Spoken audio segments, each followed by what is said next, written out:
This is another one of those stories that we hear far too often, and you think by hearing them over and over again, something might change. It doesn't look that way.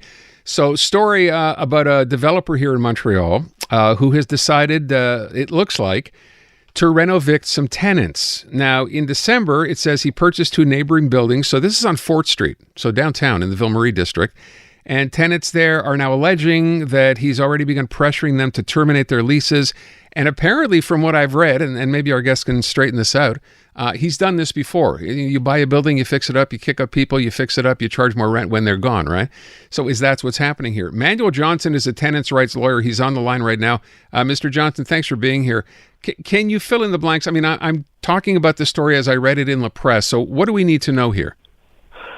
Well, that's right. This is actually, unfortunately, becoming a common technique, and it's not just this company that's doing it because, to put it simply, it's a very easy and quick way to make profits, to buy a building where people have been there a long time, they're paying low rents, and you convince them to move out by any means possible, and then you can raise the rents, and that adds a considerable value to the buildings. You can sell the building or borrow more money and then buy another building and continue. This is a kind of speculative spiral, which unfortunately is causing a lot of difficulties for tenants in Montreal right now. So fill me in here. I thought we have laws in place to prevent this from happening. Am I wrong?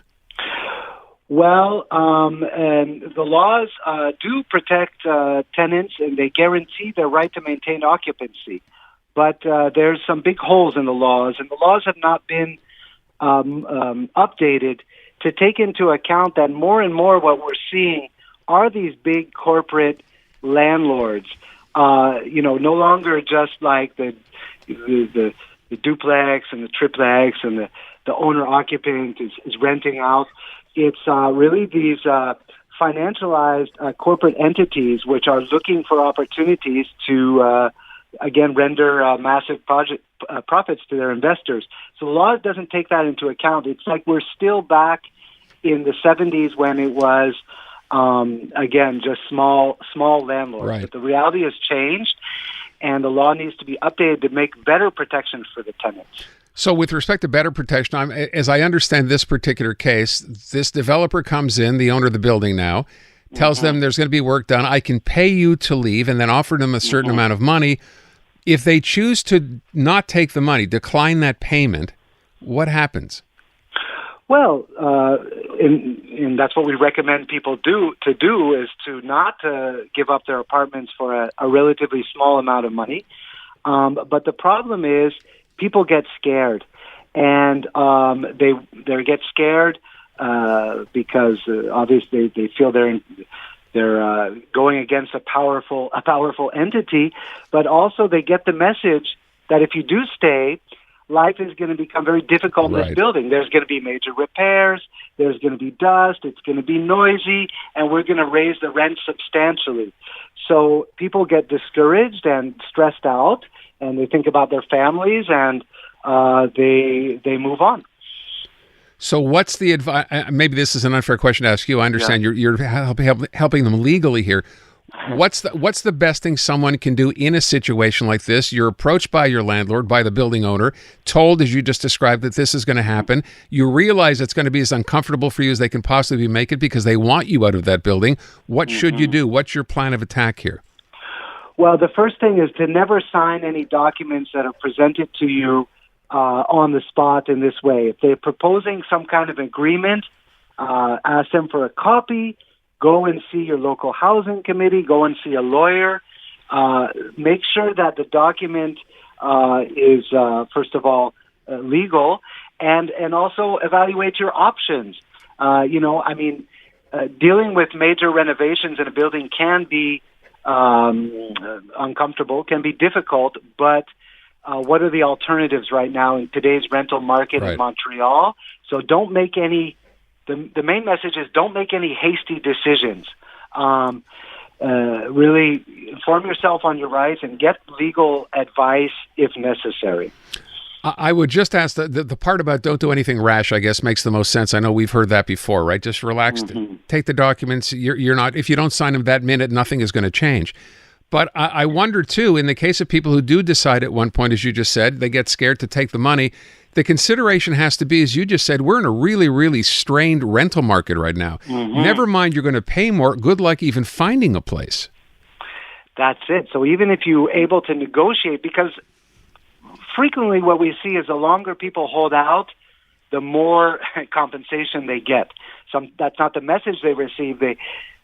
Frequently the representative is going to come and say, well, we have a budget, and if you hold out, you're going to get less money. But in fact, we see they get more money. But even if they end up getting 10, 15,000, I've even seen cases where we've negotiated a resiliation for $20,000. But if you're living in a studio like there was a 79-year-old woman in the article, been living there for 23 years, paying $600 a month rent. Her rent is going to double if she moves out. So even if she gets $10,000, that money is going to be gone in 6 months to a year's time. And she might not be able to pay the rent. She'll get evicted later on.